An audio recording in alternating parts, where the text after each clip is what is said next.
It's great to see so many friendly faces here. Happy to be here.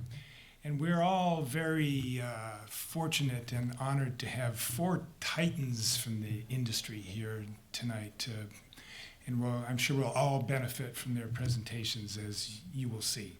I'd like to take a couple moments to go over some of the reasons why we all are driven to delve into IP networking of audio. So let me just run down some of the high points that prevail. So first of all, there's no problem using the highest quality audio that we might want to use. It could be 24-bit, 192 kilohertz sampled. So no compromises at all in the audio quality, right off the top. But IP networking, as we know it, utilizes standard, widely adopted technology, and I mean far beyond our industry. So we all benefit from the economies of scale that prevail from such a thing. So common off-the-shelf 1 gigabit managed Ethernet switches are, at this point, a commodity, really. Just to check today, I went to Fry's to just check on this. So a Netgear 48 port, 1 gigabit per second managed switch is $350. And that's 48 ports. And bear in mind that each port at 1 gigabits is, when you run the math, that's like, if you're using MADI, that could be 8 MADI streams, which is 512 channels total there. But there are reasons to use MADI still with legacy equipment when you have to interface, but you miss a lot of the benefits if you don't use a full discrete system. So in the case of AES at nominally 3 megabits per pair, that works out to be 666 channels per port. So, and a 5-port, a D-Link 5-port 1 gigabit switch, remember each of those 5 ports encompass that capacity, is $34. So, but another really important aspect is that we now have vastly simplified cabling. Vastly simplified, so it's far less costly.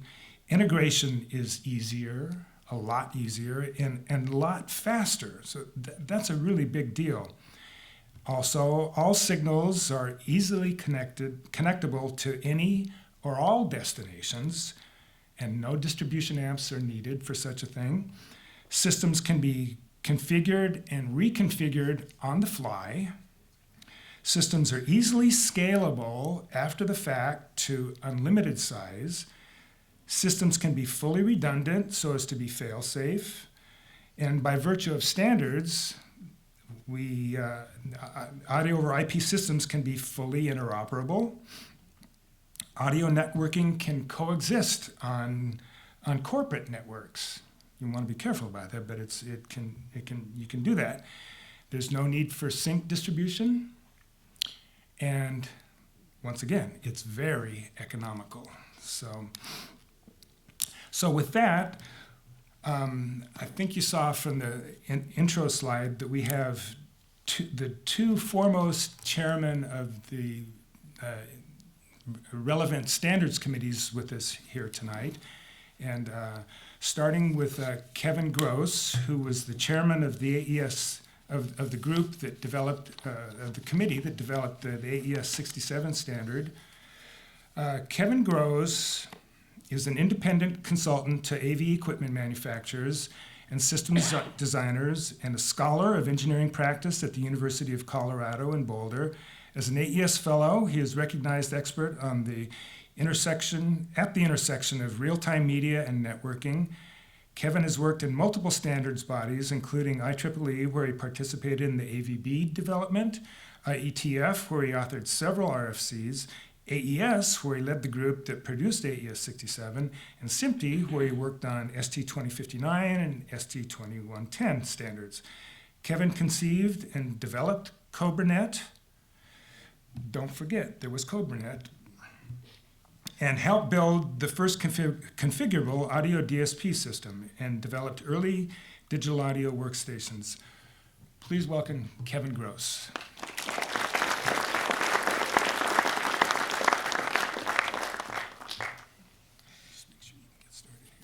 All right. Yeah, thanks, Long, for giving us all the motivations for why we want to do networking. I did some of my early work for these digital networks with Disney, and they were building theme parks like here in Anaheim and Epcot Center in Florida, and they'd have central equipment rooms with sound coming out of it. Huge bundles, analog wires, individual pairs for each audio channel in the park, and we now do a lot more than we used to do, and it all comes out on a pair of fibers. So what I'm going to focus on to start with here is not the why of doing audio networking, and I'm going to touch on some video networking topics also, but kind of the how of it. The name of this meeting we're having tonight is Putting Audio into Packets, and I'm going to show you how that works and how we have extended that to putting video into packets also. So the first question is networking equipment. This was originally, we started doing networking, digital networking back in the 60s. It goes back much further than that, but as you can see on this graph is showing you the capacity of our network systems over time. And these are graphs with logarithmic scales, and many of you may be familiar with Moore's law, which says that Moore actually said that every 2 years Intel was going to be able to double the number of transistors on a chip. And another executive at Intel, last name was House, he realized that if you doubled the number of transistors on a chip, in order to do that, you have to make the transistors smaller. And smaller transistors are faster transistors. So when you double the amount of transistors on a chip every 2 years, you're actually doubling the performance of the chips every 18 months. So that's where the 18-month figure comes from. And so these diagonal lines that you're seeing here are the 18-month trajectory that these guys predicted. And, we call this a law, but it's actually an observation. There is no law of physics that says this has to happen, but it seems to happen for some reason. And so I've plotted here 3 types of network technology. The bottom one is like your internet access over 30 years there. And the middle one is our local area network technology like Ethernet. And the top graph is our bus speed within a computer, things like PCI and PCI Express. So as you can see, this doubling over time, remember these are logarithmic graphs. I'm just trying to prove to you that networks are strong and getting stronger. I started into this in the early 90s. That's when CobraNet was developed. And at that point, we had 10 megabit Ethernet shipping, and we could do 8 channels of audio on that. And no one thought that was a good business idea, but we knew that 100 megabit Ethernet was coming, and we could get 64 channels of audio, and that started to get interesting. And as Lon said, we're at gigabit and 10 gigabit. A lot of the video systems we use are at 40 and 100 gigabits. And at that point, we've got thousands of channels of audio, we've got hundreds of channels of video, and it's only going to get better every 18 months from that. So what can we do with this? This is a plot. You can see it's kind of scattered. So each point is a letter. The uppercase letters are video technology developed at different times, developed, and the vertical axis here is the bandwidth required by that technology. So, like here in the 1960s, we had started to have our first digital audio systems over the telephone system. Started going digital in the early 1960s. And so that's the plot for audio. And as we go along here, you know, we get to CD. These little letters, they bounce around a lot. We introduced MP3 compression to fit more audio onto a network or onto a disk.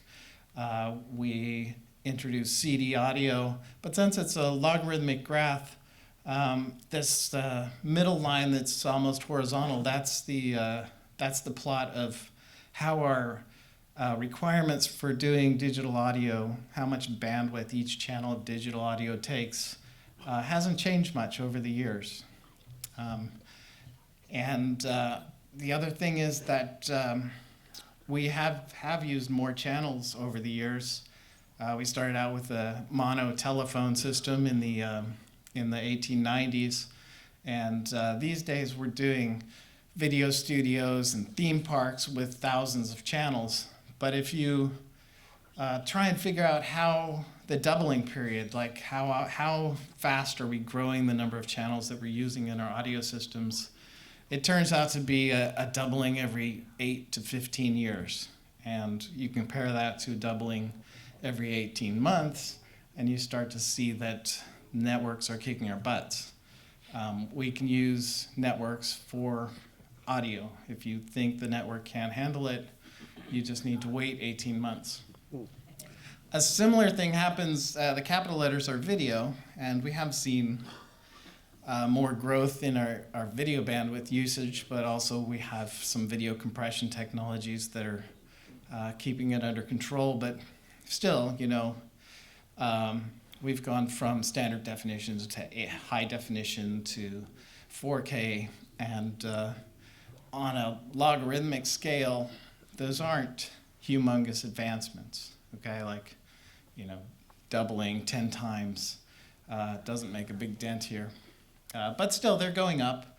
So the top diagonal line there is showing the slope of our increasing need for bandwidth for video technologies. And I've plotted a middle line there, a mixture of the two, averaging of the two. So we're having some increases.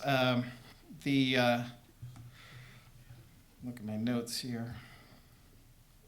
Yeah, so the media, including the extra channel, the more channels we're using and the technology we're using, the requirements are doubling every 3 to 15 years.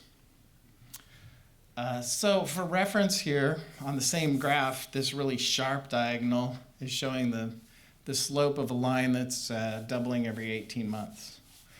And so if you look at this in perspective, these are these two lines. We've got the high slope line is the 18-month line, and the lower slope line is the 3 to 15 years that for media technologies. And we've got a crossover that's already happened. It happened, sorry, I don't have exact dates there, but it's a fuzzy idea anyways. But we can consider that it happened several years ago for audio, and it's happened recently for video.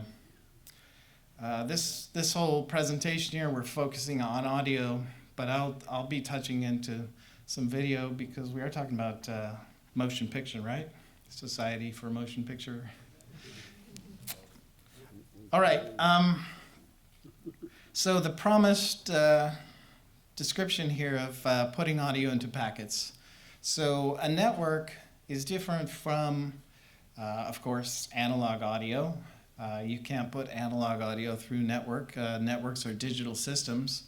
But we have digital audio systems like AES-3 and MADI, and the telephone company has their own T-carrier system, which is a digital system. The way these previous digital systems work is they're synchronous systems, and they will carry 1 bit at a time, a serial stream of bits. And you can have a synchronization marker that tells you the beginning of each sample. So you can send, in the case of AES-3, you send 24 bits of data, you send 8 bits of control information, and that is one sample. And then you just repeat that over and over again. You can get left and right channels every other time. Has a minor detail there, but the data stream is at the speed of the media. And so if you want to put more media on the same wire, or if you want to put more channels on the same wire, if you want to change the sample rate, you got to change the basic digital signaling rate of the media. So you got to upgrade your media. You got to install fiber that runs faster if you want to get more channels. The network systems operate differently. They operate on packets. And so the idea with the network is that you present, does that work? I'll try using this thing. Yes, there you go. That's it. Can you guys see this dot? Oh, I can see it. There it is. It's an eye test. All right, so the idea, I haven't shown the network in this picture, and maybe I should have, but we often draw the network as a cloud, and that's where this term cloud computing comes in. We connect a tube, pretend there's a cloud off here. We connect a tube up to a cloud. The data goes into the tube, goes into the cloud, and then there's another tube on the other end where it comes out magically. And so the way the magic works is we put addresses on each of the pieces of data we send in, and the network looks at those addresses and gets it to the same place. It's the same principle that the post office uses, actually. So the idea with networking is that you would put messages into each of these packets, and they may be emails, they may be text messages. In our case here, we're going to put audio samples into packets. And so each packet in using IP will typically have 1,500 bytes. They're variable size packets. You can put however many up to a certain limit of bytes of information into each packet. And the idea here with a device that takes digital audio and puts it into a network is we have a stream of bits coming in, and these bits could be coming in from an AES-3 interface, like I described, these systems that do 1 bit at a time. In fact, your analog to digital converter produces a stream of bits like this in a serial manner. And we bring them into our system, and we're going to count off a certain number of bits. We're going to store them into a packet instead of putting an email to your mom in a packet. We're going to put typically maybe 1 millisecond of audio, so maybe 48 samples of audio into a packet. How many bytes would that be? Question for the audience. It's going to be close to 200, right? 3 bytes per packet if you're doing 24-bit audio, and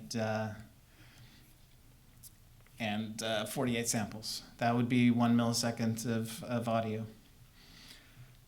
So I'm not showing it here, but each of these packets has a header on it with the addressing. So we're basically putting audio data into envelopes. We put an address on the envelope.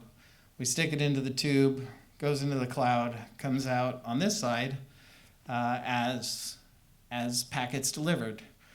The network behavior is for delivering packets is that you put packets in. If you're sending stuff over the internet, they will come out. Some of them will get lost.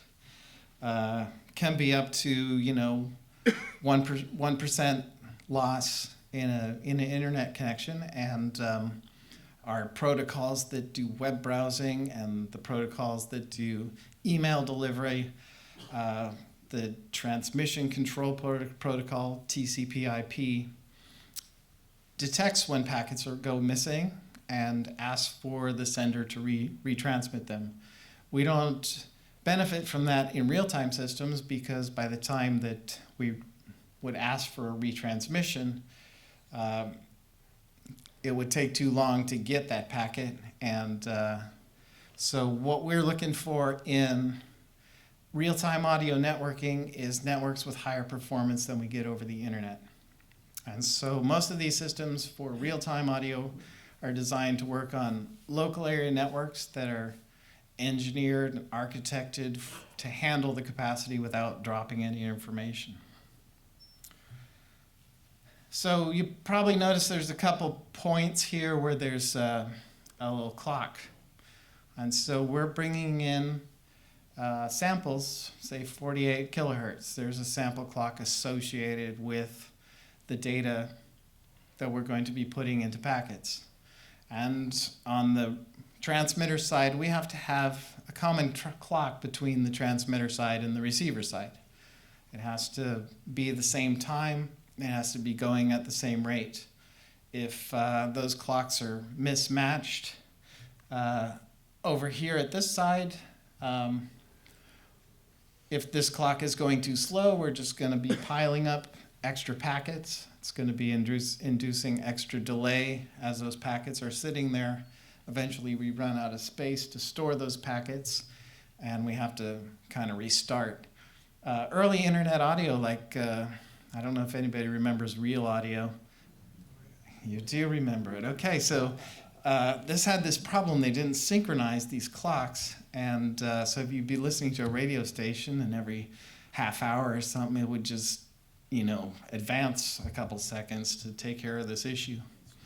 So for real time, for the professional audio stuff that we're doing, we need to get these clocks synchronized. And Lon mentioned that one of the advantages of using networked audio over other digital audio techniques is you don't need to carry a separate synchronization, or you don't have to have a separate synchronization system. So with video, we'll have our tri-level sync or bi-level sync to synchronize the whole video plant. With networking, we use a network protocol, and there's several of them available, but instead of having a separate wire to carry the clock, we carry the clock using the same kind of messages that we use to carry the audio itself.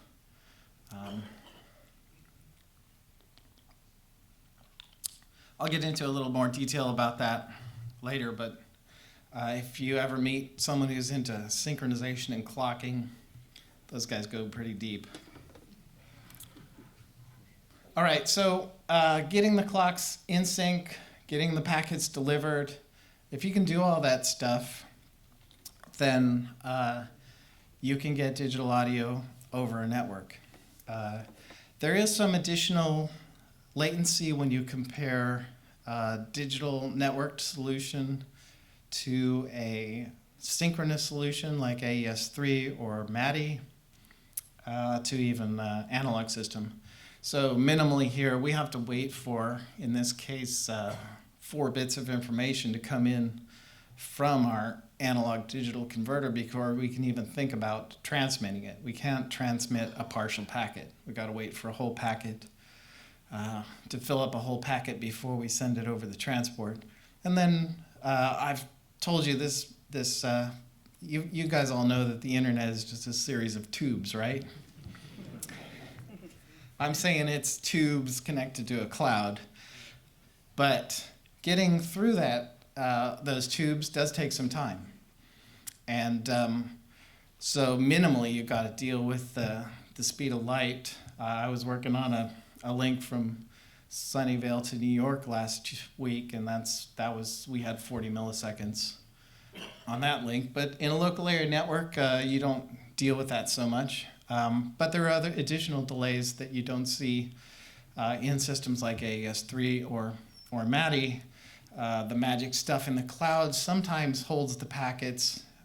There can be a congestion inside of the cloud, and you all living in Los Angeles know what congestion does to delivery of information. So In order to get quick response, you do have a minimum performance in terms of latency that you're dealing with here. And that's due to how much data you're putting into a packet. With AES-67, we put a millisecond in, so you're dealing with a millisecond or two of minimum latency for AES-67. There are modes that you can put AES-67 into where the packets are smaller. You have to wait less time to fill up a packet, and so we can do definitely sub-millisecond audio with AES-67, but in any case, you've got the analog to digital conversion, the digital to analog conversion, the time it takes to go over the network, the time it takes to put things into packets, the time that the packets might be sitting around here waiting to be played out. And so all that needs to be taken into account if you're in a latency critical application. Okay, so let's get into AES-67. These are the things we identified, the problems we needed to solve to do digital audio networking. I mentioned timing, which is the clocks between the two.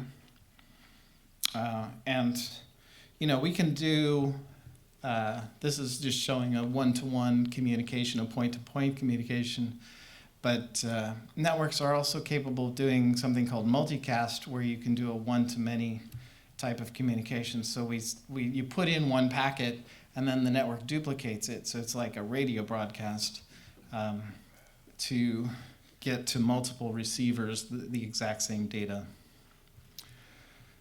The transport is these tubes I've been talking about, and the details, the format of how you put the data into the packets. There's going to be a header on each packet. There's going to be the order of the bits in the packet, how many channels. Oftentimes, simplified it here, showing just one channel, but oftentimes we're sending a bundle of 8 channels for instance, surround sound signal. Connection management is where the two sides, you put a lot of these things on a network, and you got to decide who's going to talk to who, which audio goes where. And so that doesn't just happen. There has to be some communication between the senders and the receivers in order to make those connections. Because with AES-3 and MADI, you made those connections by what you did in the jack field, right? And here, you just plug everything into the network, but you have to tell the network where are these packets going. So you have to have a conversation about that, exchange addresses. I guess it's like at a bar, you got to get someone's number. And then a lot of people like to add device control. So once I've got a network together, why do I have to go visit the other site to make adjustments to the equipment? If I need to adjust the common situation is if you have a preamp on stage and you got the front of house mixer, you want to be able to adjust the preamp remotely in order if something's clipping, for instance.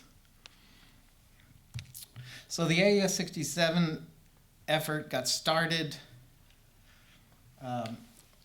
as we saw a number of different standards that were basically using the same protocols to accomplish the same task of getting audio into the packets, getting audio over the local area network. And so here they are with different dates attached to them. Telos, one of our sponsors, has a thing called Livewire, and they have improved Livewire to now use AES-67 as its basic transport. So now that becomes a Livewire. A Livewire becomes an AES-67 type protocol. Many of you, I'm sure, are familiar with Dante. That was from 2006. Dante is still a separate protocol, but one of the things we wanted to do with AES-67 was we need an interoperability mode between these standards. We aren't asking everybody to use AES-67 instead of what they're using. What they invented may have its own value, but we wanted to make a interoperability mode available in AES-67, and so that's how Audinate has implemented it. You can turn on AES-67 capability and do a mixture of native Dante streams with AES-67 at the same time, talking to non-Dante devices. QSC, which does a lot of installed sound equipment for stadiums and theme parks and such, they had their own networking system that's associated with their QSA system, and that was released in 2009. Still going strong in 10 years later now. AVB, many of you have you heard of AVB? This was an IEEE initiative that was working to improve Ethernet. And I'm not going to go into too much detail about it because there's not a lot of it being used right now.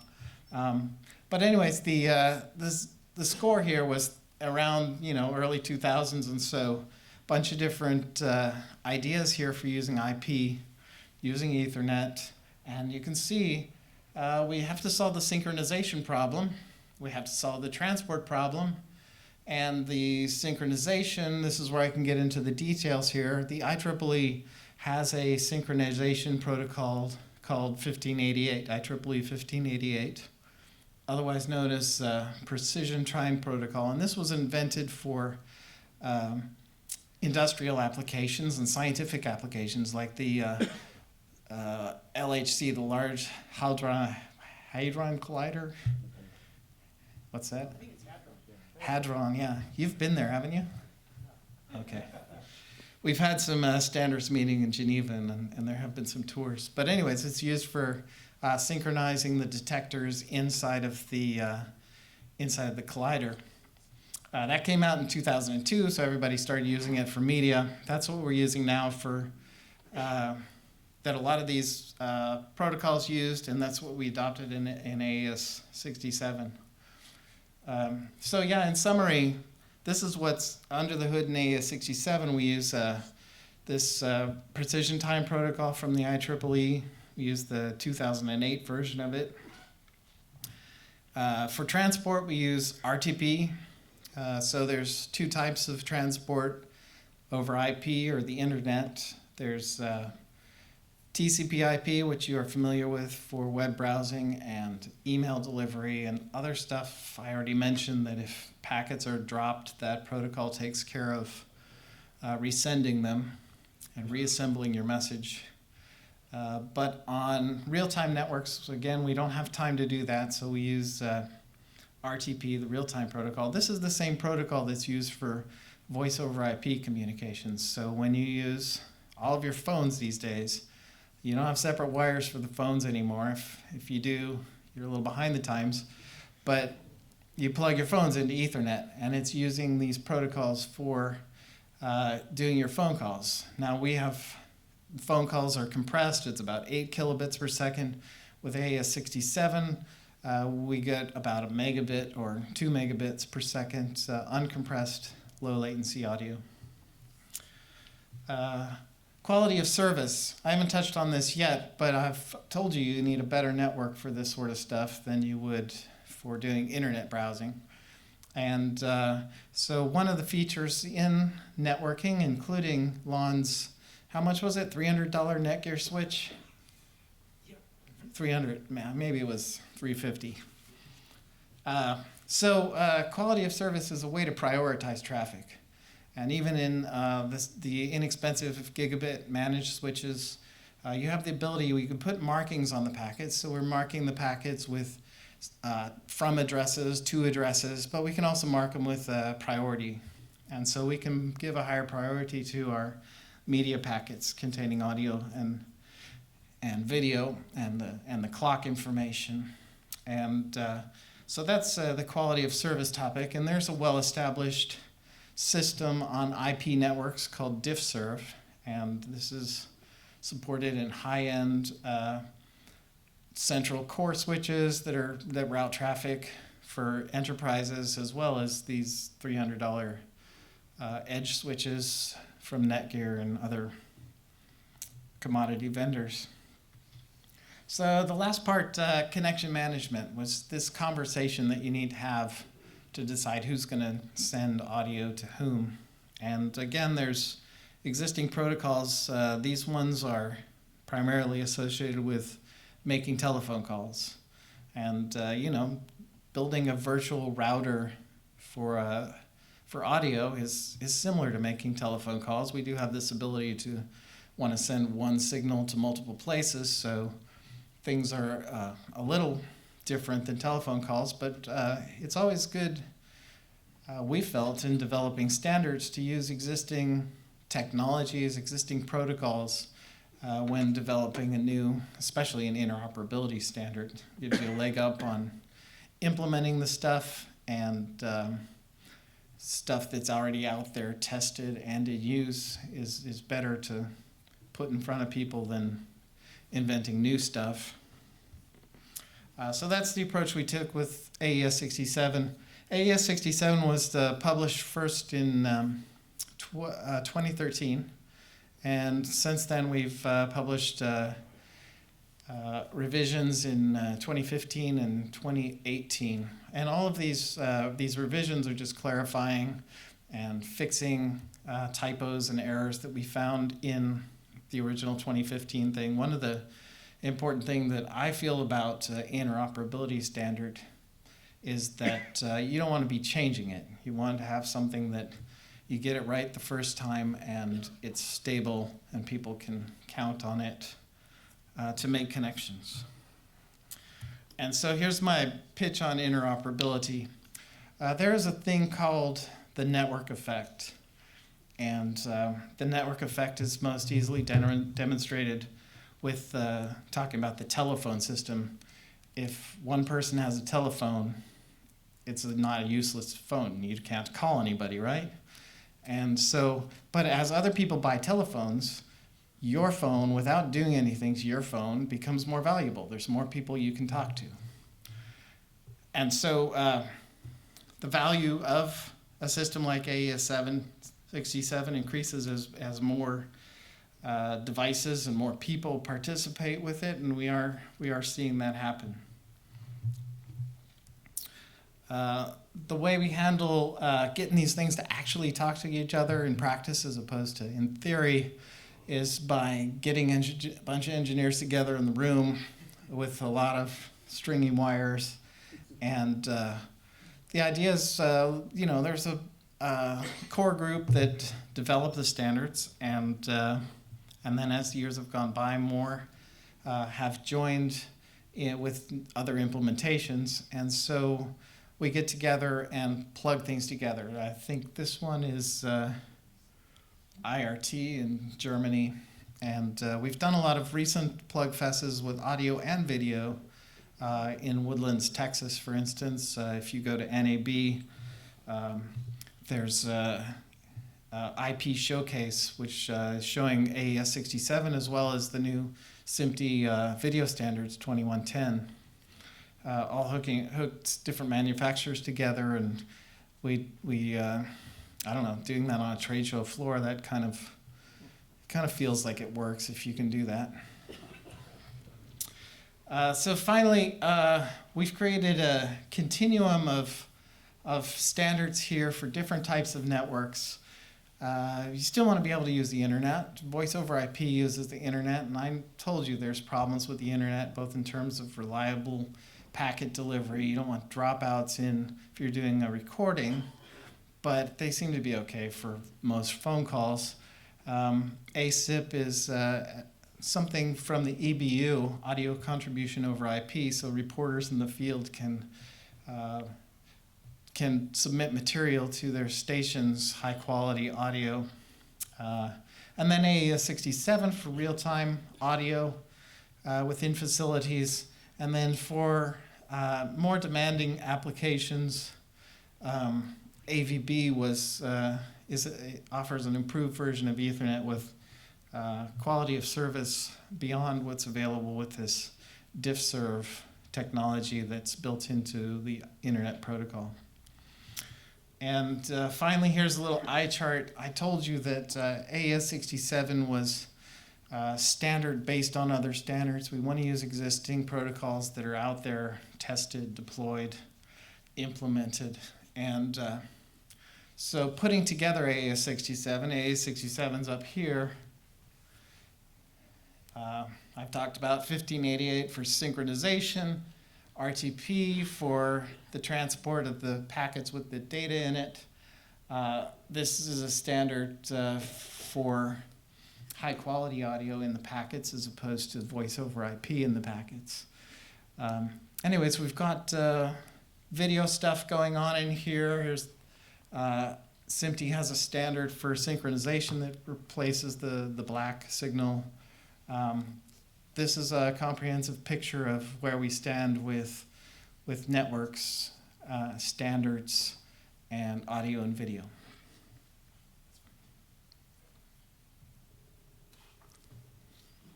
That will be it.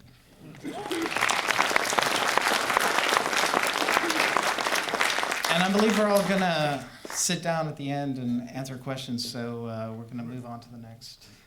Right, that's right. So I forgot to mention it before, but we will have a Q&A session afterwards, so please hold your questions for now. Actually, capture your questions for now so we can harvest them later. So moving right along, so Kevin was the chairman of the group that developed AES-67, and then Thomas Edwards and group came along with SMPTE and built a whole suite of standards, including audio, which basically sort of incorporated AES-67, and perhaps we can touch on some of it, but it essentially incorporates AES-67 and much, much more. So we're very happy to have Thomas Edwards with us tonight. Until a couple weeks ago, he was the VP at Fox Network Engineering and Operations Advanced Technology Group, which is now Disney, as we know. So he is now the VP of Engineering and Development at the Walt Disney Company. Mr. Edwards performed research, testing evaluation, proof of concept developments, standards developments, and technology evangelism for file-based work. This is at Fox I'm talking about now. For file-based workflows, live IP production, Fox's Emmy Award-winning HDTV satellite distribution system, encoding and transcoding, high resolution, high definition, high frame rate developments, virtual machine / cloud solutions, and internet streamed video. He represented Fox at SMPTE and many other standards groups. Prior to that, he was the senior manager of interconnection engineering at PBS, where he managed the engineering of the PBS Next Generation Interconnection System, and much more. So let me just bring up Thomas Edwards and turn it over.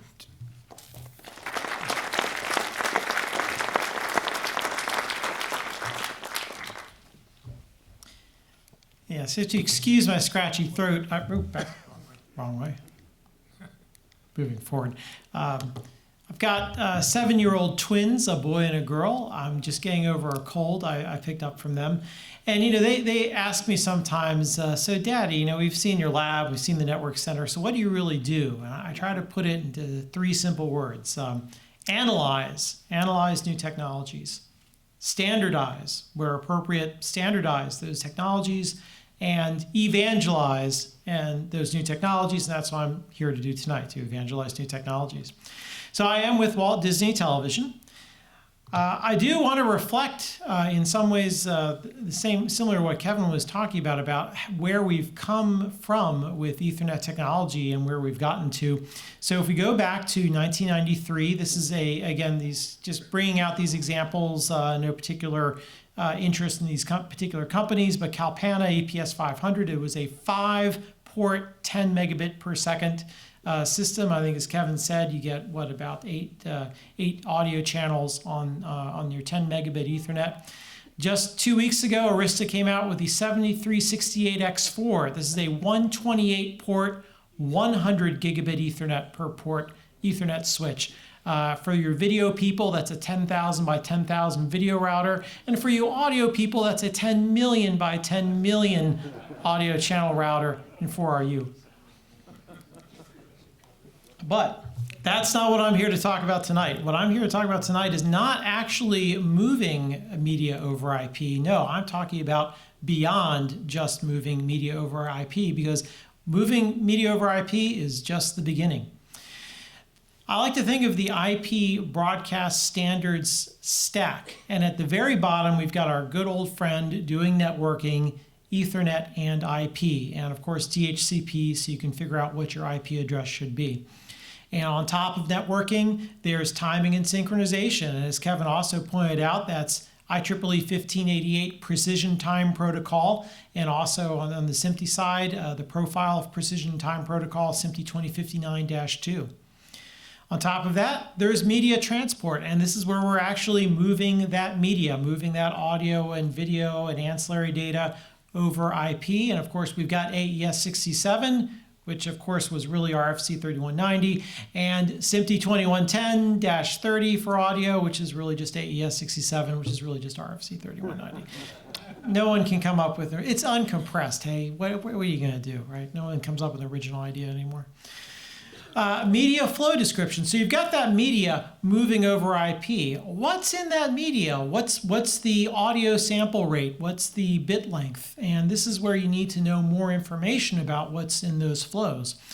We've got the Session Description Protocol, or SDP. Again, an IETF invention. Now, there's some other functionality above what we've just been talking about, including registration and discovery and identity. How do you know which devices and flows are in your network so you can get access to them? Connection management. How can you make a flow move from sender A to receiver B? Network control. How can you make sure your network is going to be set up to make sure that that transmission from sender A to receiver B is actually going to make it through your Ethernet fabric? Tally and events. How do you know which mic is hot or which camera is on? How do you know information coming from an audio fader going to an audio mixing console, for instance? And audio channel mapping. If you've got 16 channels on one side and 16 channels on the other side, and they all need to be shuffled around, or you need a subset of those channels, how are you going to specify that? And luckily, we've got answers to all of your questions in interoperable, standardized format through the Network Media Open Specifications, or NMOS. So what is NMOS? Well, NMOS is something which has come out of the Advanced Media Workflow Association, or AMWA. Now, the AMWA is not a due process standards development organization like the AES or SMPTE. It develops specifications. It's an industry forum. And the Network Media Incubator, or NMI, is the project which actually delivers the Network Media Open Specifications. Now, the nice thing is all of these new specifications have to be trialed in an NMI workshop with multiple vendors before they're published by the AMWA. The NMOS specifications are available to suppliers and users at no cost. It's all free. They are hosted openly on GitHub, and that, for those of you who don't know, that's a website where a lot of open source development occurs. During its development, and everyone can see how they're developing. And they're generally developed using either internet standards where possible, or at least internet-friendly techniques. So let me give you a parable. So imagine you've got the phone system, and you've got your dial phones, you've got your phone switch, you can call people. But imagine if you didn't have a phone number. How would I know how to call you? Or a directory. I wouldn't even know that you exist. I can't even find you in the directory. There's no phone directory. And imagine if I didn't even have a dial pad. How could I even dial you if there's no dial pad? Or you can't depend on the connections going from the end devices to the switch. And this is a situation we have with just a media transport like AES 67. We don't have these higher level functionalities that I've been discussing. So this is where the AMWA NMOS APIs come in. And if you'd like to see any of these, you can go to github.com/AMWA-TV.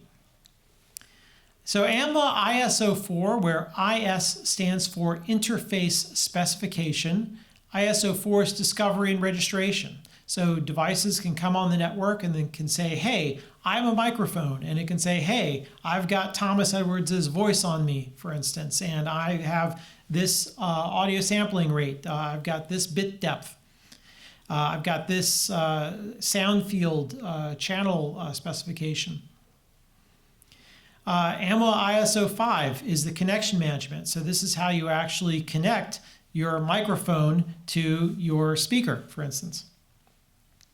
And then ISO 6 is network control. And this is what will build the pipes through your Ethernet fabric to make sure that flow that you just set up in ISO 5 is actually going to make it from point A to point B without dropping any packets or worse. So NMOS ISO 4 registration discovery. The problem with moving media over IP is you can't see software. You can't see the virtual I/O that's moving over IP. So what are you going to do? You're going to register and discover resources in your network. And in fact, in a networked media installation, you should actually know more about what's going on inside your media plant than you did with digital over AES, for instance, AES-3. You should know everything that's going on in your network, every device and every flow. So the way it works, imagine you're going to plug a media device into your network. This happens to be an SFP that's an SDI to IP converter. You're going to plug that into your switch, and immediately it's going to find the registration discovery server and it's going to register itself. So you might be looking on a user interface like this, which is connected to the registration discovery instance. You plug your SFP in, and then suddenly, boom, it pops up. It pops up as a node, which is a network connected system. It pops up with a device, and a device is a unit of media processing functionality. And this one pops up as a sender because it happens to send video and audio over your network. So there you go. It's popping up, and you know exactly what's going on inside your plant. So if you'd like to look up this, you can go to amwa-tv/project/ISO4.shtml because this is a published API from the AMWA. ISO 5 connection management. So in our traditional infrastructure with either AES audio or SDI video, you generally have a big cross-point router, and you plug all your devices into the cross-point router. And there's a centralized control system, and that centralized control system activates cross-point switches in your big cross-point switch. That's the traditional infrastructure. In a network modality, you actually have all your devices plugged in through a network cloud. So the connection management system, instead of talking to the switch, it actually needs to talk to the senders, and it needs to tell the senders, where to send to. And it needs to talk to the receivers, and it needs to tell the receivers where to receive from. And in ISO 5, we have a couple of different modalities. You can either make a connection right away, or you could time your connection so it comes up at a specific time. Say, like the top of the hour, make this connection happen. And if you'd like to read about ISO 5, as much as I'd love to go into the details of the RESTful API and the RAML and the JSON code, I will just suggest you go to amwa.tv/project/ISO5.shtml, and you can read the published specification. ISO 6 is the Network Control API. So this is aimed at software-defined networks. Now, that may be less relevant in the audio world than the video world, but this is a situation where you have a network controller in your network that controls your network. ISO 6 is a northbound interface to your network controller from, say, a broadcast controller. And what allows you to do is control how flows actually move on your network. The broadcast controller, through this standardized mechanism, tells the network controller, I like these flows to move across my network. And then the network controller needs to talk to the IP network through whichever mechanism is appropriate for your network vendor, whether it's a standard like netconf or OpenFlow, or even if it's a proprietary network device control system, the northbound interface to the network controller is ISO 6, and the southbound interface is whatever your network vendor provides you. The broadcast controller can discover the network topology through ISO 6. It can assure the bandwidth for your media flows, so you're not dropping any packets. And it also helps to ensure network security by only allowing authorized flows on your network. Or as I like to say, no packet should move on my network without my authorization. And if you like to see ISO 6, again, AMWA.TV, projects ISO6.shtml, published by the AMWA. ISO 7 is event and tally. And the technical definition of ISO 7 is a mechanism to emit and consume states and state changes over IP. For this, we've got two different transports. One is MQTT, the message queuing telemetry transport. That's what they call a pub sub or publish subscribe mechanism of messaging. So you'd say, I'd like to subscribe to a particular topic, like tell me when a tally light changes, and then you listen for someone to publish to that topic saying, hey, by the way, the tally light just changed, and you'll get that information.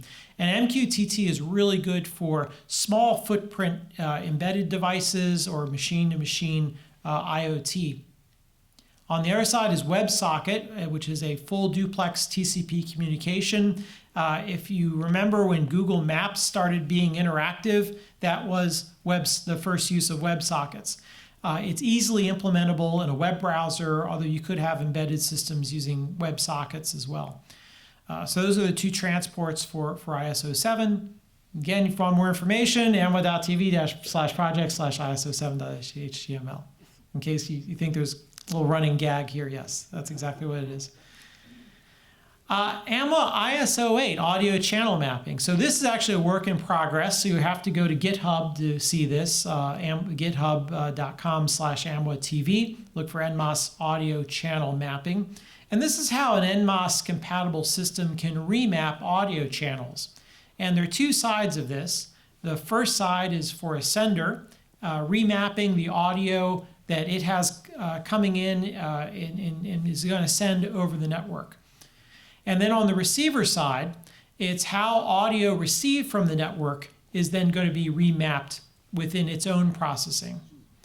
And all ISO 8 does is maps from inputs to outputs. It's just a mapping. It's not a mixer or gain or anything along those lines. It's just really a channel shuffling and mapping capability. For instance, if you've got 5.1 coming in and you just want the left and right stereo pairs, then you just pick them off like that. Very, very simple concept. This is actually really developed around the new CBC facility that's going on in Montreal. As they started putting it in, they realized, oh my God, we need audio channel mapping. So this came along very quickly after that. So most of these APIs use what's called a RESTful API call. And it's a pretty simple thing. You have basically your normal HTTP gets or posts or patches, but some type of HTTP call to the endpoint. And then the endpoint responds.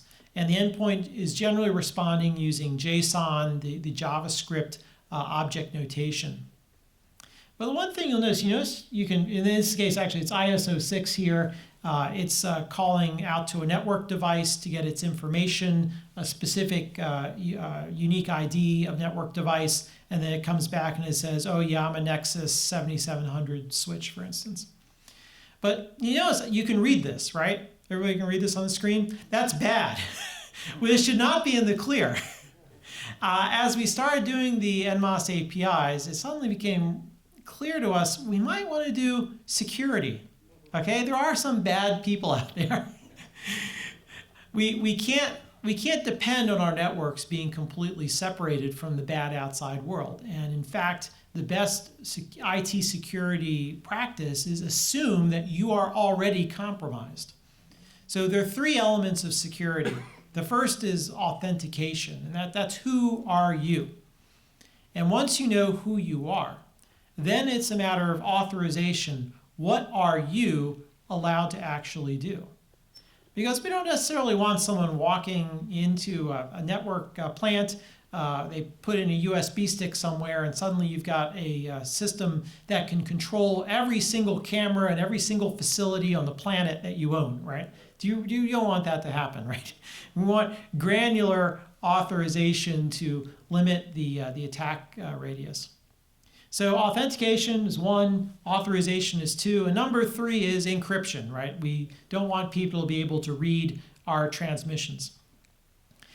So on top of just security, we need an interoperable security, because it's one thing if I'm a single vendor, I can come up with my own proprietary security protocol, but then if I go and try to interoperate with another vendor, they've got their proprietary security protocols, and you're misaligned and you can't talk to one another. And that's just as bad as not having standardized APIs.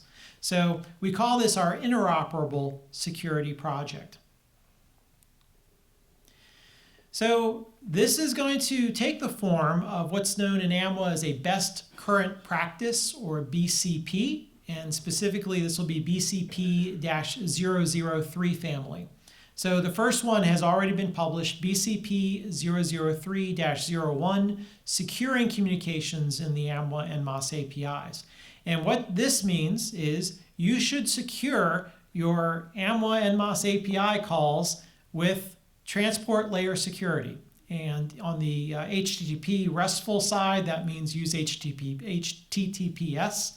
And on the WebSocket side, that means use WebSocket Secure, which is just WebSockets over TLS.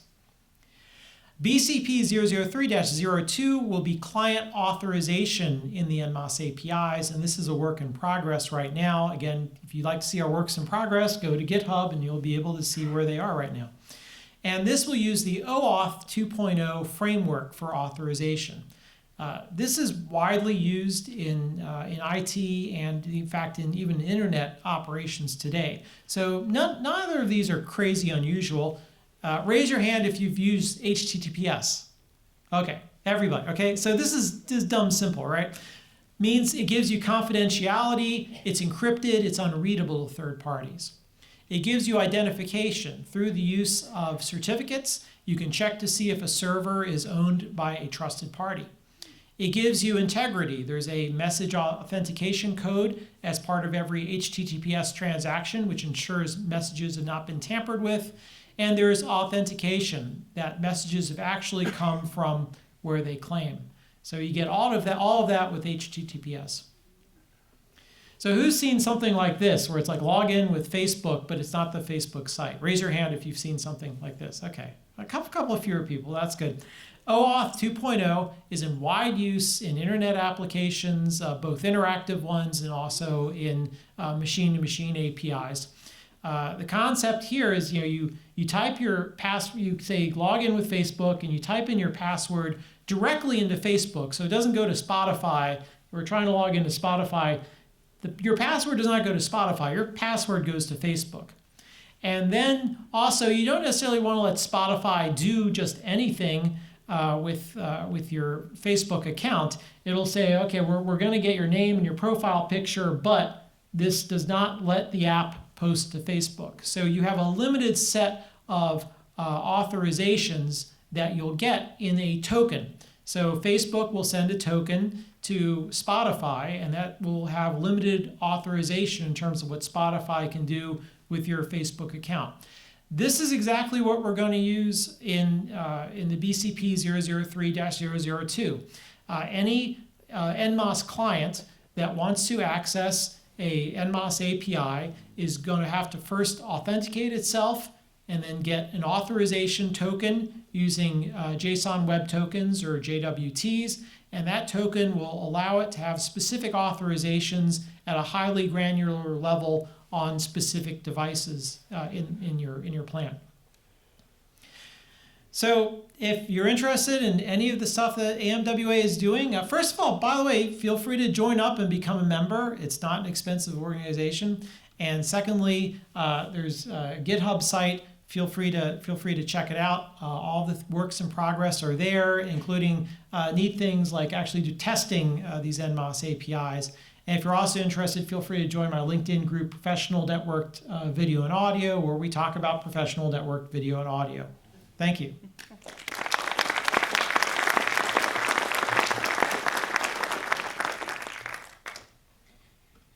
And thank you, Thomas. So, by the way, I want to mention that the whole program is being recorded tonight and will be posted to our YouTube channel in a couple weeks or so. So all of this information will be up there and available at that time. So we've just had the two foremost chairmen of the standards that relate to our world in this topic. So now we have a couple of very high-end user/developers to present to us, and starting with Martin Deister from Telos. Martin has spent over 30 years in the professional audio and broadcast industries in consultancy, broadcast audio system design, product management, system commissioning, product marketing, strategic business development, and a brief successful tenure in the, he says unsuccessful, what do I know, in the recording industry. He is currently the Vice President of Business Development at the Telos Alliance, and he has contributed to the evolution of audio over IP business within the television broadcast industry through the TV Solutions Group. He is the Product Director and Chief Strategist for the award-winning Telos Infinity Matrix-Free IP Intercom. Previously, he was director and head of audio at TSL, the Television Systems Limited, which is a broadcast systems integrator. Please welcome Martin Deister.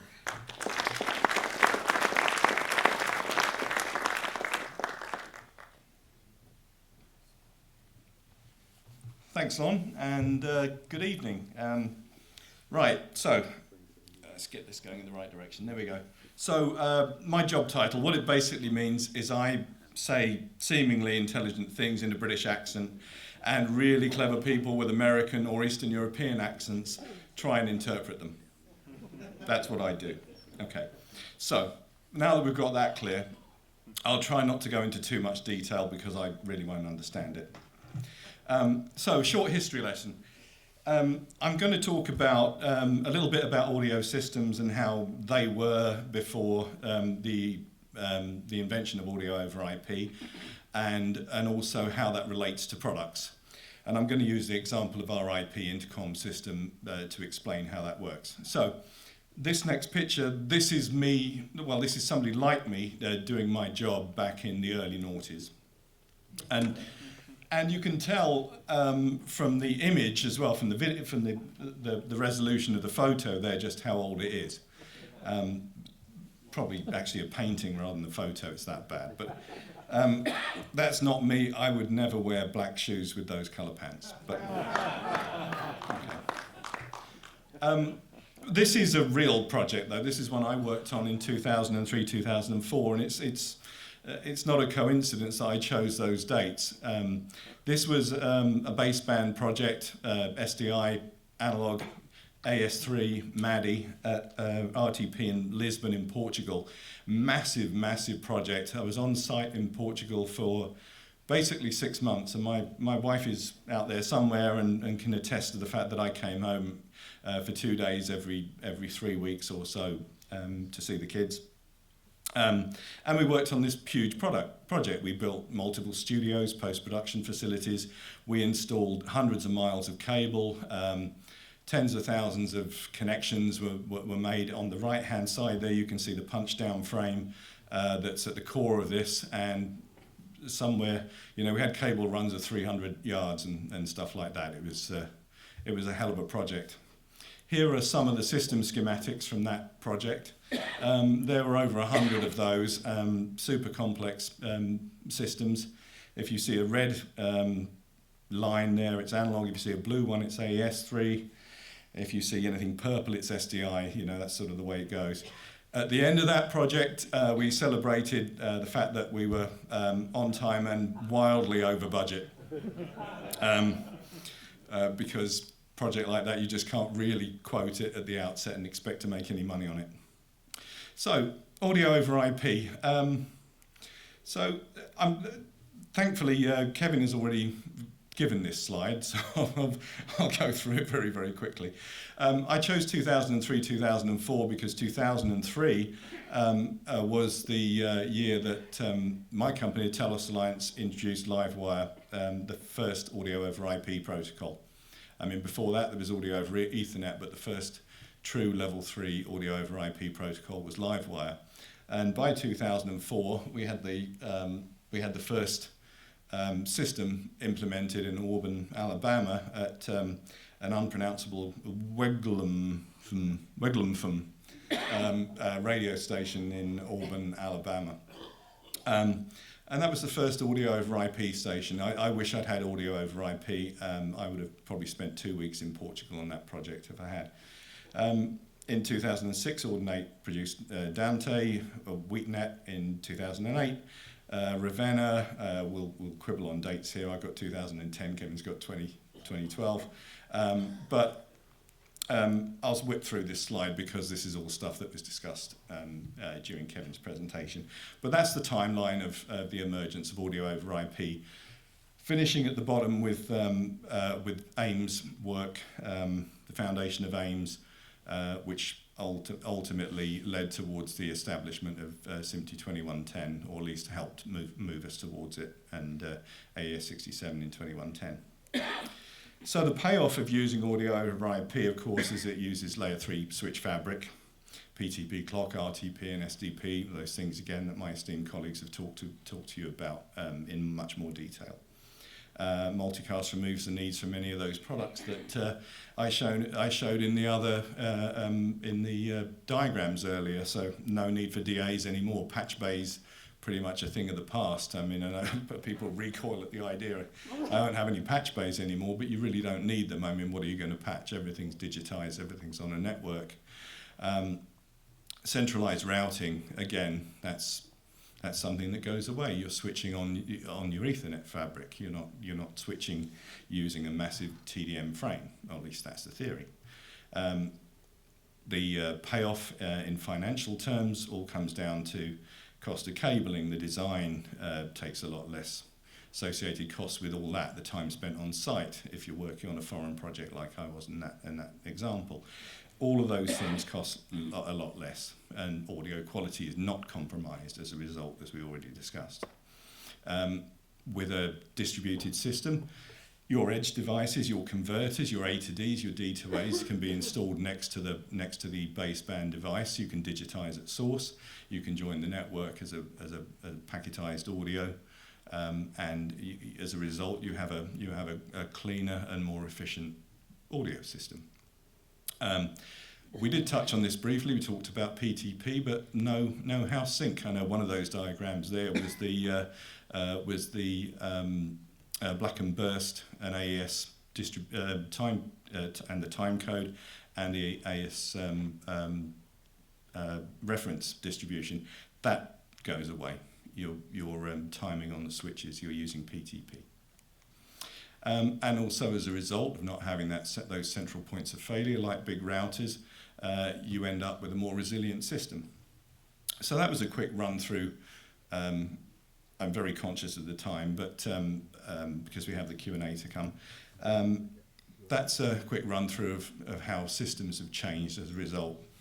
But this is about intercom. I'm going to talk about our intercom system now. So life as we knew it before the Infinity system used to look like this, and I'm going to get some hisses from my intercom competitors out there in the audience. This is an entirely generic intercom system diagram. There are no products represented there of any brands. It's a pure coincidence that the panels are grey with some red on them. They're not Riedel panels. As you can tell, the knobs are much bigger, and there aren't as many switches, and the matrices as well. They don't look like anybody's matrix. The point of this is to say that with a matrix-based intercom system, ultimately, one thing is true. All your signals have to make it back to that matrix before you can do anything else. You know, so no matter what the transport stream is, whether it's AS3, whether it's analog, whether it's AS67, whether it's AVB, or whether it's MADI or anything else, they have to make it back to that frame. And that's not what Infinity does. We didn't want to do that from the outset. So a matrix-based system still kind of looks like that. But it is a practical solution. You can do everything you need it to do. You can create party lines, IFBs, groups. They're all things that require mixing, and that's what a matrix does. You know, that's what it does really well. It mixes signals together, and then it sends them off to the destination where they need to be, or destinations. They can store configurations. It's a place that holds the memory of the system. You can control gain on the inputs and outputs. You can control cross-point gain. Signal detection monitoring is something that's really easy to do because you have those edge cards where intercom goes in, intercom comes out, you know, all that stuff. And they're resilient within the ability to use dual power, dual CPUs, you know, all that kind of thing. They're capable of being resilient in that way, and if they're network-based, then you can design a network architecture that's resilient as well. And of course, they have a wide range of connectivity options, including well, the ones I mentioned before, MADI and AS3, analog, etc., etc. You can buy cards with those options to connect to whatever you want, pretty much. And they are a known commodity. We've known about them for a long time. If I go back way in time to the 1980s, I worked for a company called Drake, who got some oohs. I worked for Drake, who then became taken over by Clearcom, and in fact some of my former colleagues, people like Simon Brown, Peter Stallard, still at Clearcom today. What's not so practical about a matrix? Well, there's a lack of flexibility. I know as a system designer or a former system designer, there was a point in every project where we had an intercom system where we had to sit down with a spreadsheet and write down the names of everybody who's going to get a panel. And every 4-wire, every connection, every trunk line, every connection we needed to make, and at the bottom of it you've got a number. Let's say, for argument's sake, that number is 126, and I think, all right, I need a 128 port matrix, but if I buy that and I'm out by 2, where do I go? I have to buy another one, and I have to trunk it to the first one. So at some point you have that problem where you're trying to figure out how big is my frame going to be, and that's a problem. Channel handling is limited by the bus structure, so it's limited by the number of TDM slots and the TDM routing system. So if it's got 256 TDM slots, that's your number. That's where you top out. You can't have 257 audio signals on 256 TDM slots. It can be difficult and expensive to trunk multiple frames together, meaning the technology and the software that allows you to do that can be really, really costly. If you do go over to that second frame, then to join them together can be a big chunk of change. And of course, they take up rack space, a lot of rack space in some cases. And as we said, everything cables back to a central point. Even if you use AoiP, you've still got to purchase the Ethernet fabric as well. So you're not saving the switches by having a matrix system that uses IP. You've still got to buy those switches. And of course, a matrix is a single point of failure. If it goes, you've lost it all. You've lost your entire intercom system. So we had a challenge. We wanted to build a matrix-free intercom system. So we started by creating a constitution. I do apologise for that. I've got a joke in mind, but I don't know if I can get away with it. No, I shouldn't try. No,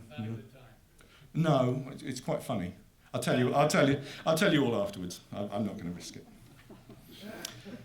Okay, so we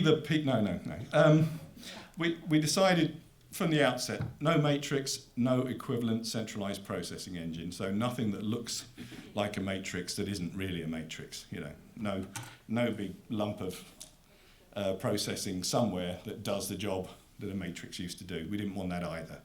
So an entirely distributed architecture. course, it's got to be familiar. It's intercom, you know. People need speakers, people need buttons, people need microphones. You still need to be able to, you know, press that down and tell the A1 he's missed a cue, you know, or yell at the talent, or do whatever else you have to do. It's still got to act like an intercom system. It won't suddenly become Alexa, you know. Alexa, tell the, no, don't. No, that's not going to work. So it needs to act like an intercom system. It needs to meet the same kind of specification. That I think is a given. And of course, I wouldn't be here talking about standards, or we wouldn't be here talking about standards if it was going to be anything less than standards-based. Scalable and resilient. Well, that's the beauty of networks, really, isn't it? The scalability and the resilience is down to the way you design the network, but scalability to the point where there's no real limitation. Our limitation is based around the multicast address scheme, and I think if you really tried hard, you could build an intercom system with 32,000 panels in it, which is quite big. Excuse me. Okay. We also realise this, and I realise this, having worked with a lot of broadcasters over the years, that there tends to be a person at the broadcast facility who is the quote-unquote intercom guy. He is the one person, or maybe two people, who know how to program the damn intercom. Because they can be really complicated. The software can be really hard to use, and we wanted to make it easier. We wanted to make it work for a new generation of people coming into the industry. Okay, so we wanted something that uses drag and drop and stuff like that, and really anybody can look at it and start programming it from the ground up. Yeah. Hide the complexity under the hood, and it is complex. You know, it does a lot, and we don't need to expose that to the end user. It's not a good thing to do. It's all under the hood, and I'll explain a little bit about what goes on under the hood in a short while. And we also wanted blue sky thinking. That was a really important part of the journey, and this is really me and the Eastern European and American brain trust coming up with really stupid ideas and turning them to reality. Some of which we've done, and some of which we'll do in the future. But we wanted to do some new stuff. Alexa, you know, that kind of thing. Wake up words. No, I don't know. I don't know what we're going to do. Okay, so I've whizzed through this really quickly, but what is under the hood is this. This is what a simple little infinity system looks like. Up the top here, it's late, yeah, it's still working. No, it didn't really burn. No, it's up there somewhere. Okay, up the top here, that's any one of our devices on the network. That's a panel or a belt pack. And what you can see in there is they all have some fundamental similarities. Inputs and outputs for your baseband stuff. So you've got to plug your microphone in somewhere, you've got to plug your headset in somewhere, you've got to have a speaker. So analog in, analog out, auxiliary connections and stuff like that, you know. Simple stuff. Like I'm saying, we want an intercom panel to look like an intercom panel, so it needs some of those basic things. Next thing, and this is the secret sauce that makes it work really, is we filled it full of little mixers. So there's a huge DSP sitting on every device, no matter whether it's a panel or a belt pack. There is a large DSP engine in there capable of doing much more than you might imagine. Way more than any intercom system could conceivably need. You know, the high water mark is very high. AES-67 receivers. It's at the heart of the system. It's AES-67. You know, LiveWire Plus is our LiveWire protocol plus the use of AES-67. So the connection to the core infrastructure down here, system management, and the AES-67 connection to the audio stream is what makes it work. But its ability to be able to take multiple signals, to process them, to mix them, and to do what you need to do to make it behave like a matrix-based intercom system without having a matrix is done using that kind of technology. A few other practical things: embedded UI and a web server. So The embedded UI is its capability. You know, it's how it manages what it needs to do based on what it's told to do by the network itself. And the web server means that you can go onto a panel right now. You use a browser, go onto a panel and configure it with some basics like mic gain and IP address, network mask, subnet mask, and all of those kind of things.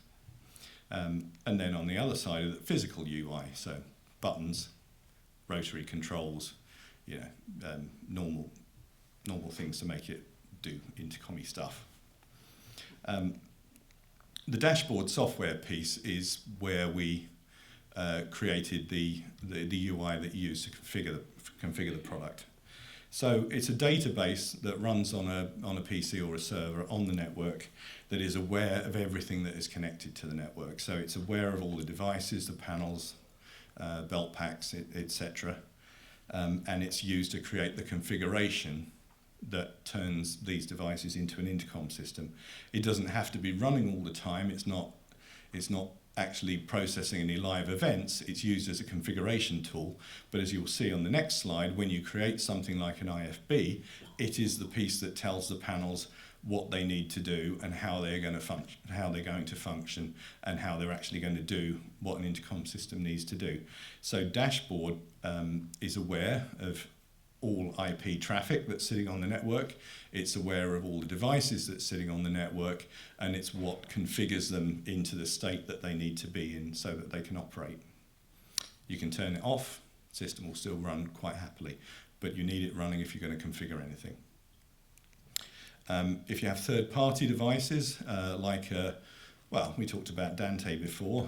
If you have a Yamaha mixer with a Dante card on it that's running AES67 mode, then the Infinity system is aware of its presence. It understands that there is that there are Dante streams being transmitted. If we need to send audio back the other way, it uses the SAP protocol, which is what Dante uses, Session Announcement Protocol, and it can connect natively straight without the use of an edge card or anything, straight back to that Yamaha console in both directions, and to anything else. And of course, we talked about NMOS. Thomas talked about NMOS. NMOS is part of the roadmap for the product. So all those things we were talking about with NMOS are part of the roadmap moving forward. And then if you've got a Telos device, one of our own converters, one of our telephony products, or a baseband interface like an X node, then there's a level of awareness of those and control of those which is greater than that of a third-party product because it natively has that control built into it. So something like an X node, an analog X node with 8 ins and 8 outs is our equivalent of an 8-port 4-wire card. Half width, 1U, and that's our equivalent. So that's seen natively by the system, and that's very simply how the system goes together. In practical terms, this is what happens when you do something like create an IFB. So go into the dashboard software, go into the add tool for IFB, create an IFB by typing IFB. And that's what will happen. It creates an IFB. That little green circle there is its brain going, I've got an IFB. What it does when it does that, it looks on the network and finds the resources, finds some spare resources, and creates 2 little mixers. In this case, we've only got 2 panels, so we'll use those. It creates a primary and a secondary version of that IFB. It assigns the mixer resources on the network. If you add a source, in this case, I've got a Calrec mixer down there, a Calrec Brio. It's outputting a mix minus onto the network. That mix minus is present within the IFB and is sent to the primary mixer. The destination is our talent down in the bottom right-hand corner. The IFB transmitter is connected to one of our analog conversion devices, and that destination is sent from the mixer through the network to that device. You can see up in the top there next to IFB, that's my interpretation of a multicast address, and that's the multicast address of that stream. So when that's created, that destination is connected, is subscribing to that multicast address, and it's sending that IFB down to the converter and off to the IFB transmitter. And the mix minus is at that point routed to the earpiece of the presenter, so they'll hear that console immediately. Now, of course, we want a couple of buttons on here somewhere, so we'll add the IFB buttons to the panel. A couple of little blue IFB buttons popped up, and the next magical bit of animation will be somebody pressing the button, and you'll see when they press the button, you talk to the presenter. And that communication comes from the panel through the mixer down to the IFB, muting the mix minus or standing feed, cutting it, ducking it, however you configured it. You want to duck it by 6 dBs, it'll do that. You want to cut it completely, it'll do that too. Okay, so that's how it works. Whether you do a party line, whether you create a group, whether you do peer-to-peer communication, the basics are the same. It finds the resources within the network and it connects. And the more resources you have on the network, the more panels, the bigger your virtualized matrix becomes. And it can be, even with only a dozen panels, it's a big system. Yeah. So in practical terms, in real terms, when you build a system, that's what we're talking about. So the blue line down there are our switches. That's our Ethernet infrastructure. A simple production facility like this, a TV facility, will have a number of panels in the production control room, of course, in the ACR, MCR, post-production probably, and then on the studio floor as well. So that's a representation. I don't know why the cameraman is wearing baggy trousers tucked into their Wellington boots. We did wonder about that one before. Maybe they cycled to work, but anyway, whatever. But that's how, that's a very simple system. That's how that might look in reality. And actually, that's not too far off a system diagram in real terms. Every one of those blue lines is actually a single connection, and that's all it takes nowadays. A multi-studio system looks something like that, where you have a few more switches, of course. But it doesn't really change. There's no centralized matrix. There's just more switches, and those are all part of the switch fabric that connects the system together. And with a system like that, you have an enormous number of DSP engines out there. I wouldn't hazard to guess that even with a system like that, you've probably got something the equivalent of a 500 port virtual matrix, if we can call it that. That's managed by the Dashboard Advanced, at least from programming. Okay, and then the last little piece is just a little insight into a product that's coming out at NAB, which is Infinity Link, which is a VoIP implementation into the devices. Oh, Riedel, don't photograph it.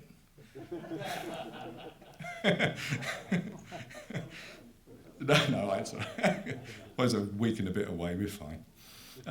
So it's a VoIP codec into the panels, which gives you communication, not just between the panels and in remote locations and a headquarters, because there's no point just giving you point-to-point communication from one device.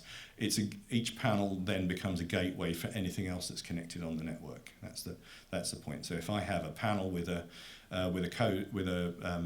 bunch of VoIP codecs on board, any one of those codecs can be used on any one of those panels in that location to build on and use to connect from point A to point B to point C to point D, point E, whatever. Okay, and that's me done.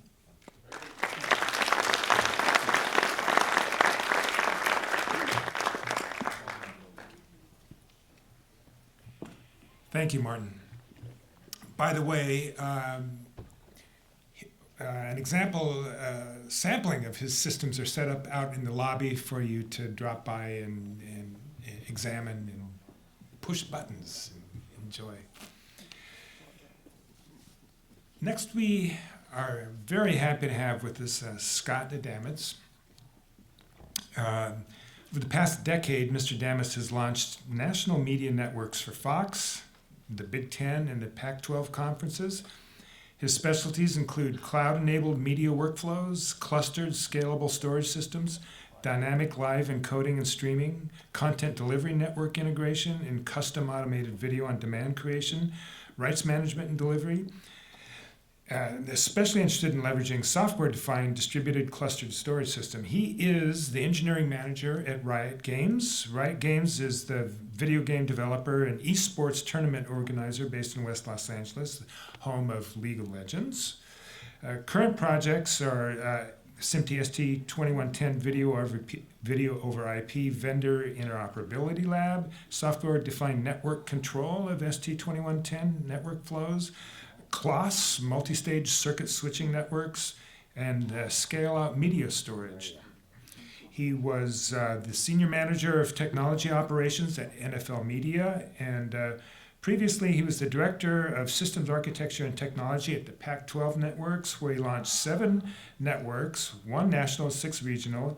He designed and oversaw in-house development of a custom multi-state 10 gigabit video acquisition network for live production of remote sporting events. Please welcome Scott Adamits.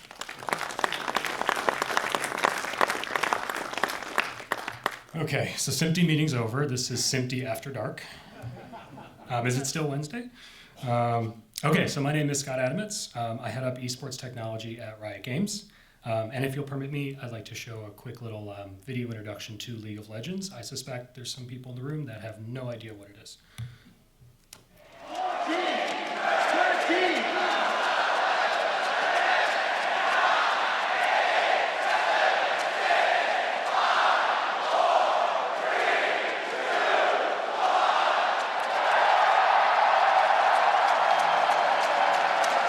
所以我觉得玩英雄联盟可以让很多不同种类的人联系在一起。 Bana arkadaşlarım söylemişti, böyle bir oyun var, deneyelim diye. I can't even put into words how much League has changed my life.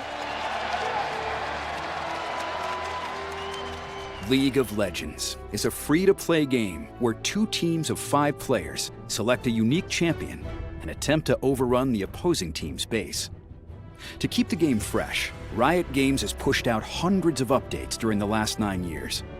Updates have kept League balanced, as more than 100 new champions were added, and both the visual style and the technical performance were improved. The top tier of competition consists of 13 regional leagues around the world. These leagues organize over 100 teams and house almost 1,000 professional players. At this level, players collect massive salaries. Broadcasts captivate the attention of millions of fans, and teams attract globally recognized sponsors. Each year culminates with the World Championship, which invites the best teams from each league into a single month-long tournament. Seen as the pinnacle of competition, it is the aspirational goal of every professional league player.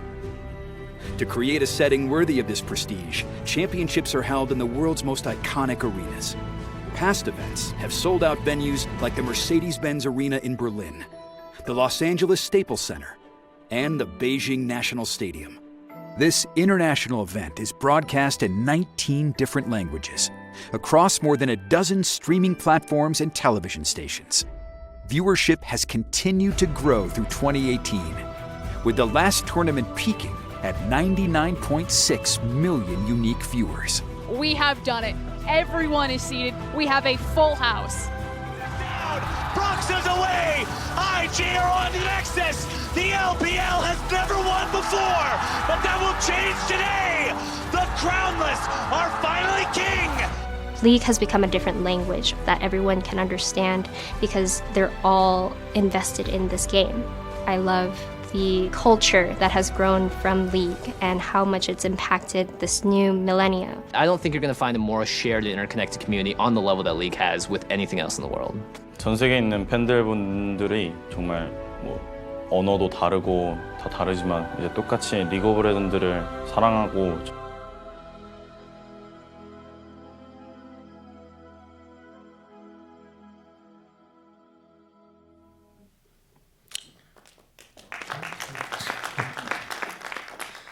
This is our mission statement as a company. We aspire to be the most player-focused game company in the world. We are headquartered here in Los Angeles, and I'm going to fly through these because I know it's late. We are based in sunny Los Angeles, right down the street in Santa Monica. We employ over 3,000 riders around the world. That's spread around 20 offices and, as I've mentioned, 13 regional leagues, and we are hiring if anyone is looking. And we have this little thing called esports. It's about 10 years now that we've been doing this. If you'll indulge me, I'm going to share one more video, and it's shorter than the last one, just to kind of give you an idea of what esports is. Have you guys seen esports and the E-League? I don't know if that's sports. But it's great sport. Mind savvy.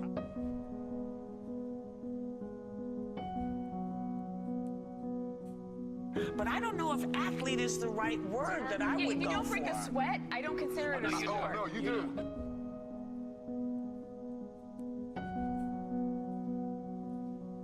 Watching people play video games isn't like watching people play football. It's like watching people play fantasy football. It is one more step removed from human activity. You understand?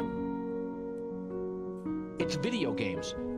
It shouldn't be on a sports network. It's video games. But can it truly be a spectator sport? It already is. 71 million watched it last year. They reckon it's going to, by 2017, it'll be 145 million people watching it.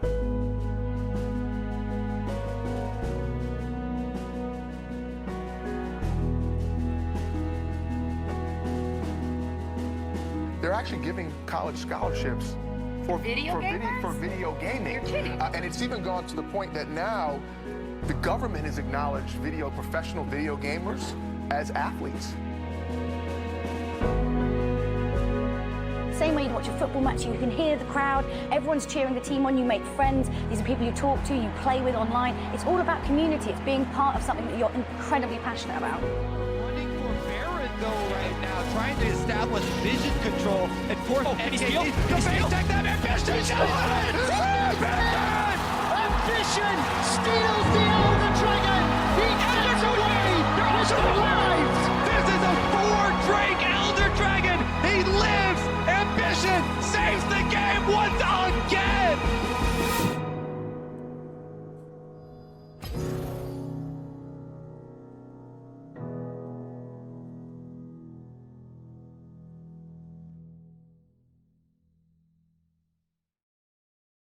So from humble beginnings in a conference room in season 1 to some of the largest, most iconic venues around the world, League has grown, and our esports component is growing still. Just last year, we did a 6-week tournament throughout 4 cities in South Korea, and a lot of people tuned in, a lot. We had 99.6 million, or just shy of 100 million unique viewers, and 44 million concurrently for the finals. And this is why we do it. And I'm going to get into audio over IP, I promise, but this is why we do this. I was born in Chicago, so I'm a Sox fan by birth, just because I grew up on the South Side. That was passed down to me. I didn't pick that. We haven't had our second generation of fans yet, but it's starting. So that's why we do this, is they'll be the future of esports and help shape this sport for decades. So without further ado, I would love to share the technology that in 3 key areas that Riot would love help on. The 3 that we'd like to talk to today are player comms, remote production, and localization. But before we begin, it'd be remiss of me not to credit the individuals that helped develop these solutions. All credit goes to the brilliant broadcast and infrastructure engineers at Riot Games who helped develop and bring these systems to life. So let's jump in. First up, player comms, also called gamer comms. And to give you a little context of what this means, our game is 5v5. There's a red team and a blue team. And because of that, each player needs to be able to hear a unique audio mix. It's composed of their local PC audio and all of their teammates, their 4 teammates levels. They coordinate through the game, they talk strategy, and if you've ever heard it, it's hilarious. You think they're calm, they're not, they're screaming, they just stay very still. We have a referee that's helping them, they're listening, they don't talk usually, they just listen, and help them before each match set up each of their individual preferences. So a common thing you'll hear on the team channel is B1 needs B4 raised 20%. A3 needs A1 down 10%. That is them adjusting the audio levels to their preferences. And it matters because this is a competitive game. If they can't hear the shot caller, the person who's leading the team in the charge, it affects the outcome of the game. So as you can imagine, audio latency is extremely important when we're talking about communications. And I'll go through how we solved this before and how we've solved it today with audio over IP. Broadcast also needs access to player comms and team mixes. We use these in our recordings and for any replays where we're lucky enough to be able to share the team comms. And as I mentioned, latency is unbelievably important. Players will notice if there's audio latency between their communication channels and their partners on the team. So in the past, we have solved this using traditional intercom matrices, as we've talked about today, TDM. Oceania, one of our regions, uses an Atom frame made by RTS. North America has an artist frame, and I really did try to make an artist frame look good. You can't. There's nothing you can do to that. It just doesn't look good. I'm sorry, but I love it, but I can't make it look good. So Dante to the rescue. Underneath each of the player sleds where they play is actually an analog to Dante transmitter and a Dante intercom belt pack. We send all the signals, analog signals, onto the network, the same network that the game server traffic is actually riding on. All that is adjusted in a console where we assign a bus to each player, and then we can adjust each of their teammates' audios for each of their specific preferences. We snapshot each of these preferences in the console because if you remember, this is not just 5 players versus 5 players. We do multiple matches every day across the world. So the idea here is you'll have 50 players that have to have 50 unique preferences, and you have to be able to assign them very quickly. How do we bridge broadcast? I'm not happy to say it, but we use MADI. It's one of those standards that's been around for a long time, and a lot of gear supports it. So all those ISOs and team mixes are sourced via IP, but then immediately converted to MADI using a MADI bridge. In this specific instance, we're using the Focusrite RedNet D64R, which then goes back to a StageTech Nexus router. MADI is actually how we provide all audio sources to the broadcast chain, even to EVS. EVS records everything, including individual ISOs. We have to save those for competitive integrity reasons. But it's also extremely funny to listen to the team comms after the fact, again, because they seem so calm and they're not.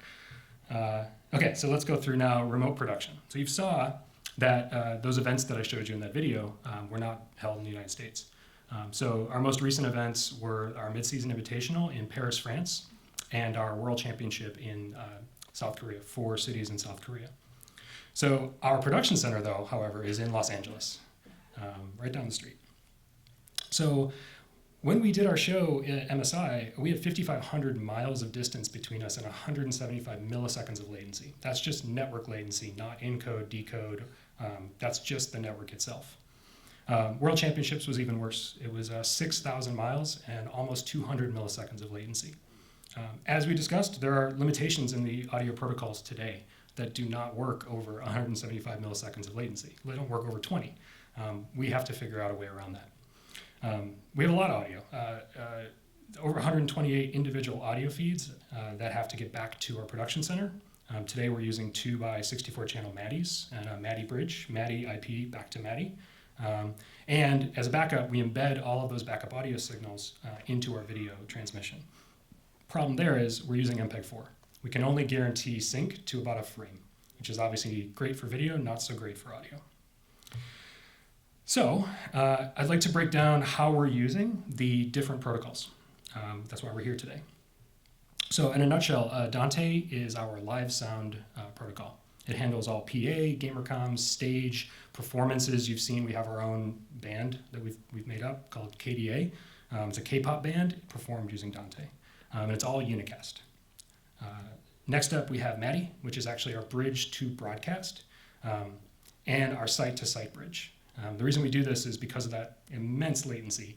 We actually strip sync or strip timing before we put it into an IP stream and then reclock it on the other end. This allows us to move all audio signals in time without risk of loss, and then we can add forward error correction. Today, the device using that or doing that for us is a Nevion Ventura card. And in the future, we're looking for something in a WAN-compatible protocol, but we'll get into that.